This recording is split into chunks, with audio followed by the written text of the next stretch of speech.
So I just got in the car, headed to the post office now, because I'm about to pick up 100 chicks.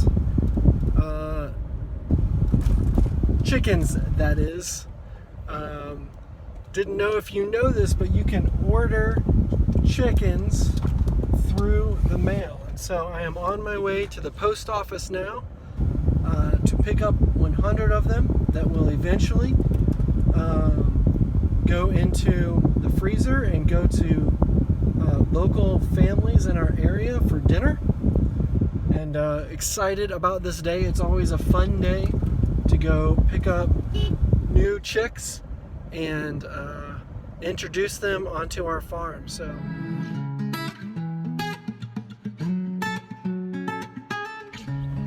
well, here we are. Just picked them up at the post office, and here they are. You can probably hear them and see them. We got two boxes here stacked up in the car in my fancy Prius farm vehicle, and we are headed home to I actually wasn't quite prepared for them to arrive today, so I have to go home and finish building my brooder for them to go into. So we'll clue you in, record what it takes to go into getting them ready and getting their space ready, and the video of them getting settled into their temporary home there until they get moved out into the pasture. We take raising our chickens pretty seriously. We pasture them. When they're about 3 weeks old, we get to move them out to the grass. They get moved every day.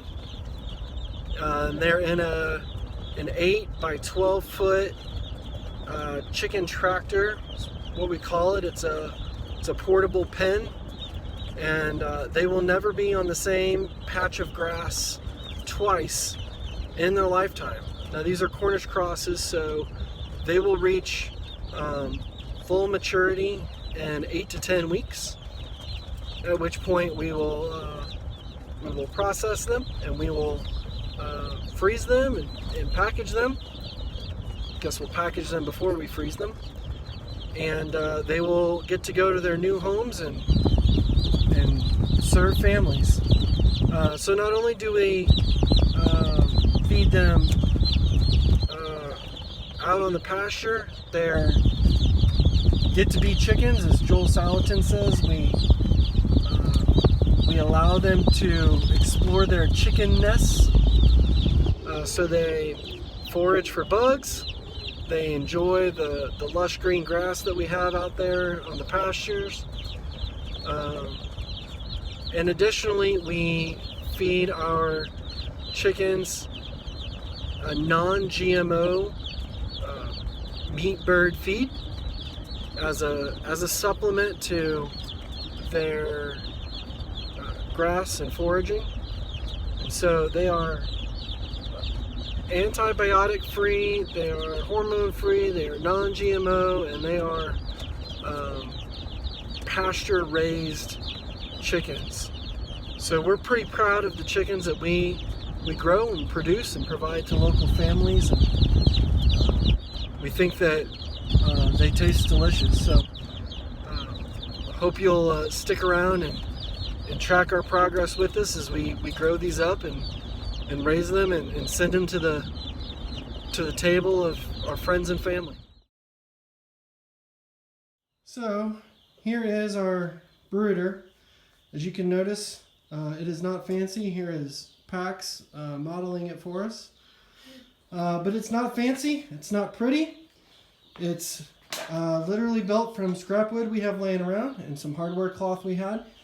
So we're not doing this to be published in any magazines or anything. We want it to be functional, to keep our chicks safe and to grow them up over the next few weeks. And so this is kind of just a rough brooder that I have built, and I will most likely build another one like it either later tonight or tomorrow, because we are going to fit 100 chicks, and this won't quite be big enough for all 100 of them, but it will work at least for the night into tomorrow.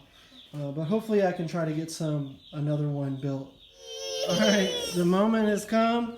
We got a couple of the kids out here. We're going to take these 100 chicks and put them in the brooder. And they're going to be a little crowded for right now, but we'll work to free up some space. If you see over here, these are Haddon's chicks. So if you have talked about buying some danger eggs, these are the birds that will be making your danger eggs for you. So, but let's get over here.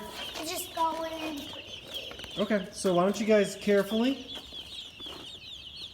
pick up some chicks and we'll put them in. Just be careful, Haddon, be careful how you're holding it. Don't just drop it, buddy. Reach down. There you go. Just be careful, Pax. Noelle, do you want to get one or are you scared? I'm scared. You're scared? Okay. I won't eat you. See?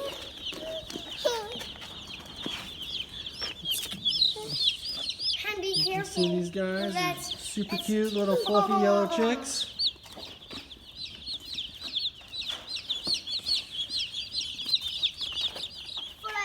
Here's box number 2 of our chicks. The boys are doing a good job of carefully putting them in. They've already found their water and they found their food and they're getting adjusted already. They're hungry. To new life, their new home for the next few weeks.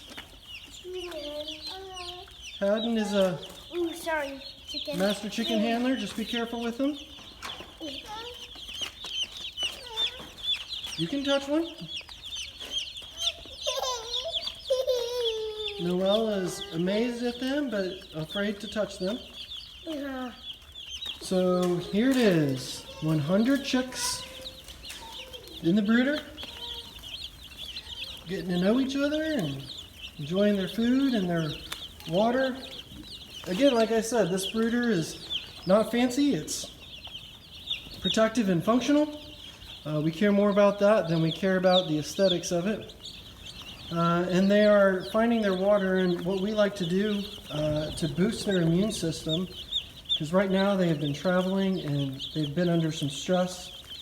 So we want to leave them alone for a little bit. We want to let them relax, but we also give them a special water that has some raw garlic and some apple cider vinegar mixed in with the water, and that serves as a bit of an immune booster for them, and it helps their bodies readjust to their new home and gives them a healthy foundation and a fresh start as we raise healthy chickens.